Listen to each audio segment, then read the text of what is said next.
ನಿನ್ನೆ ಏನು ಕೇಂದ್ರ ಕಾರಾಗೃಹದಿಂದ 3 ಜನ ಸಜಾ ಆರೋಪಿಗಳು ಪರಾರಿಯಾಗಿದ್ದರು. ಆ ಒಂದು ಹಿನ್ನೆಲೆಯಲ್ಲಿ ಜೈಲಿನ ಅಧಿಕಾರಿಗಳು ನೀಡಿದ ದೂರಿನ ಮೇರೆಗೆ ಫರ್ತಾಬಾದಲ್ಲಿ ಒಂದು ಪ್ರಕರಣ ದಾಖಲಾಗಿದೆ. ಕ್ರೈಮ್ ನಂಬರ್ 74/2026 BNS ಕಾಯ್ದೆಯಡಿ ಪ್ರಕರಣ ದಾಖಲಾಗಿತ್ತು. ಆ ಒಂದು ಪರಾರಿಯಾದ ನಂತರ ಇಮಿಡಿಯೇಟ್ನಾಗೆಲ್ಲ ಸ್ಥಳಕ್ಕೆ ಪರಿಶೀಲನೆಯನ್ನು ಮಾಡಿ ವಿಶೇಷ ತಂಡಗಳನ್ನು ಮಾಡಿದ್ವಿ ನಗರ ಪೊಲೀಸ್ ವತಿಯಿಂದ. ಅದಲ್ಲದೆ ಏನು ಇವರು ಪರಾರಿಯಾದ 3 ಜನ ಆರೋಪಿಗಳಿದ್ದಾರೆ, ವಿವಿಧ ಪ್ರಕರಣಗಳಲ್ಲಿ ಭಾಗಿಯಾಗಿದ್ದರು. 2 ಜನ ರೇಪ್ ಮತ್ತು ಪೋಕ್ಸೋ ಪ್ರಕರಣ ಇತ್ತು ಮತ್ತು ಇನ್ನೊಬ್ಬನ ಮೇಲೆ ಕೊಲೆ ಪ್ರಕರಣದಲ್ಲಿ ಸಜೆ ಆಗಿತ್ತು.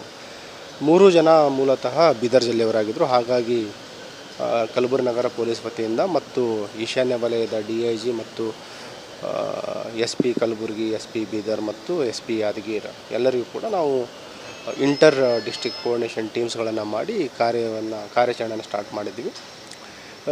ಪರಾರಿ ಆದಾಗಲಿಂದನೂ ಕೂಡ ಏನು ಆರೋಪಿಗಳಿದ್ದಾರೆ ನಾವೆಲ್ಲ ಕಡೆ ತೀವ್ರ ಶೋಧನೆ ಮಾಡ್ತಾ ಇರೋ ಹಿನ್ನೆಲೆಯಲ್ಲಿ ಮೇನ್ ರೋಡಿಗೆ ಎಲ್ಲೂ ಬಂದಿರಲಿಲ್ಲ. ಎಲ್ಲ ಕಡೆಯೂ ಕೂಡ ಅವರು ಏನು ಈ ಫೀಲ್ಡ್ಗಳಿದೆ, ಅಗ್ರಿಕಲ್ಚರ್ ಫೀಲ್ಡ್ಗಳ ಮುಖಾಂತರ ಒಂದು ತಲೆಮರೆಸ್ಕೊಂಡು ಮೂವ್ಮೆಂಟ್ ಆಗ್ತಾಯಿದ್ರು.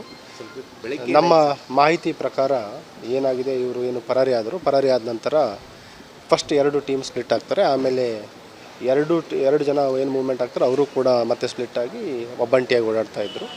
ಬೆಳಗಿನ ಜಾವ ಇವತ್ತು ಫರ್ತಾಬಾದ್ ಇನ್ಸ್ಪೆಕ್ಟರ್ ಮತ್ತು ಅವರ ಟೀಮ್ ಅವರಿಗೆ ಒಂದು ಮಾಹಿತಿ ಬರುತ್ತೆ, ಏನು ಇದು ಹುಮ್ನಾಬಾದ್ ರಿಂಗ್ ರೋಡ್ ನಂತರ ಹುಮ್ನಾಬಾದ್ ಕಡೆ ಹೋಗುವ ಒಂದು ಇಂಡಸ್ಟ್ರಿಯಲ್ ಏರಿಯಾದಿದೆ, ಅಲ್ಲಿ ಇವರ ಒಬ್ಬನ ಸಸ್ಪೆಕ್ಟ್ನ ಒಂದು ಮೂಮೆಂಟ್ ಇದೆ ಅಂತ ಗೊತ್ತಾಗುತ್ತೆ. ಅಲ್ಲಿ ಹೋದಾಗ ಅಲ್ಲಿ ಅವನಿಗೆ ಹಿಡ್ಲಿಕ್ಕೆ ಹೋದಾಗ ಅವನು ತಕ್ಷಣ ನಮ್ಮ ಸಿಬ್ಬಂದಿಯವರಿಗೆ ಹಲ್ಲೆ ಮಾಡಲಿಕ್ಕೆ ಮುಂದಾಗ್ತಾನೆ.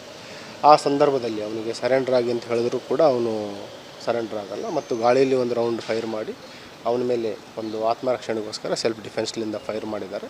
ಅವನ ಬಲಗಾಲಿಗೆ ಗಾಯ ಆಗಿದೆ. ನಮ್ಮ ಏನು ಇಂಜೂರ್ಡ್ ಸ್ಟಾಫ್ ಇದ್ದಾರೆ, ಕಲ್ಯಾಣಿ ಮತ್ತು ಪ್ರಕಾಶ್ ಅಂತ ಇಬ್ಬರು ಸ್ಟಾಫ್ ಇದ್ದಾರೆ, ಇಬ್ಬರನ್ನು ಕೂಡ ನಾವು ಇಲ್ಲಿ ಆಸ್ಪತ್ರೆಗೆ ಚಿಕಿತ್ಸೆಗೋಸ್ಕರ ಶಿಫ್ಟ್ ಮಾಡಿದ್ದೀವಿ. ಇಂಜೂರ್ಡ್ ನಮ್ಮ ಪೊಲೀಸ್ ಸಿಬ್ಬಂದಿಯವರು ಕೂಡ ಮತ್ತು ಏನು ಇವನು ತಲೆಮರೆಸ್ಕೊಂಡಿದ್ದ ಒಬ್ಬ ಆರೋಪಿ ಸಜಾ ಕೈದಿದ್ದಾನೆ, ಸಂತೋಷ್ ಬಸಪ್ಪ ಮೇತ್ರೆ ಅಂತ 28 ವರ್ಷ, ಬೇಸಿಕಲಿ ಬೀದರ್ ಜಿಲ್ಲೆಯ ಸಂತಪುರ್ ಪೊಲೀಸ್ ಸ್ಟೇಷನ್ನ ಆರೋಪಿಯಾಗಿದ್ದಾನೆ. ಇವನಿಗೆ ಪೋಕ್ಸೋ ಮತ್ತು ರೇಪ್ ಕೇಸಲ್ಲಿ ಲೈಫ್ ಸೆಂಟೆನ್ಸ್ ಸಜೆ ಆಗಿದೆ. ಅವನು 2025ರಿಂದ ಇಲ್ಲಿ ಸೆಂಟ್ರಲ್ ಪ್ರಿಸನ್ಗೆ ಶಿಫ್ಟ್ ಮಾಡಿದ್ರು. ಈಗ ಏನು ಉಳಿದ ಇಬ್ಬರು ತಲೆಮರೆಸ್ಕೊಂಡಿರುವ ಸಜಾ ಕೈದಿಗಳಿದ್ದಾರೆ, ಅವರಿಗೂ ಕೂಡ ಬಂಧನ ಮಾಡಲಿಕ್ಕೆ ನಮ್ಮ ವಿಶೇಷ ತಂಡಗಳು ಕಾರ್ಯಾಚರಣೆಯನ್ನು ಮುಂದುವರಿಸಿದ್ದಾರೆ. ಇವರು ಎಸ್ಕೇಪ್ ಆದಮೇಲೆ 3 ಜನ ಬೇರೆ ಬೇರೆ ಕಡೆ ಹೋದ್ರಾ ಹೇಗೆ ಸರ್? ಫಸ್ಟಿಗೆ 2 ಜನ ಸಪ್ರೇಟ್ ಆಗ್ತಾರೆ. ಇದರಲ್ಲಿ ಏನಿದೆ, ನೀವು ಸಂತೋಷ್ ಮತ್ತು ಇನ್ನೊಬ್ಬ ಸಹಚರ ಅವರು ಒಂದು ಕಡೆ ಮೂವ್ ಆಗ್ತಾರೆ, ಇನ್ನೊಬ್ಬ ಸಪ್ರೇಟಾಗಿ ಮೂವ್ ಆಗಿದ್ದಾನೆ. ನಂತರ ಇವರೆಲ್ಲ ಕಡೆ ಎಲ್ಲಿ ಮೇನ್ ರೋಡಿಗೆ ಬರಬೇಕಂತ ನೋಡ್ತಾರೆ, ಎಲ್ಲ ಕಡೆ ಪೊಲೀಸ್ ಒಂದು ಅಲರ್ಟ್ನೆಸ್ ನೋಡಿ ಅವರು ಎಲ್ಲೂ ಮೇನ್ ರೋಡಿಗೆ ಬರಲ್ಲ. ನಂತರ ಇವರಿಬ್ಬರು ಕೂಡ ಮತ್ತೆ ವಿವಿಧ ಪ್ರಕರಣಗಳಲ್ಲಿ ಭಾಗಿಯಾಗಿರುವ ಆರೋಪಿಗಳಿದ್ದರಿಂದ ಅವರು ಕೂಡ ಸ್ಪ್ಲಿಟ್ ಆಗಿದ್ದಾರೆ.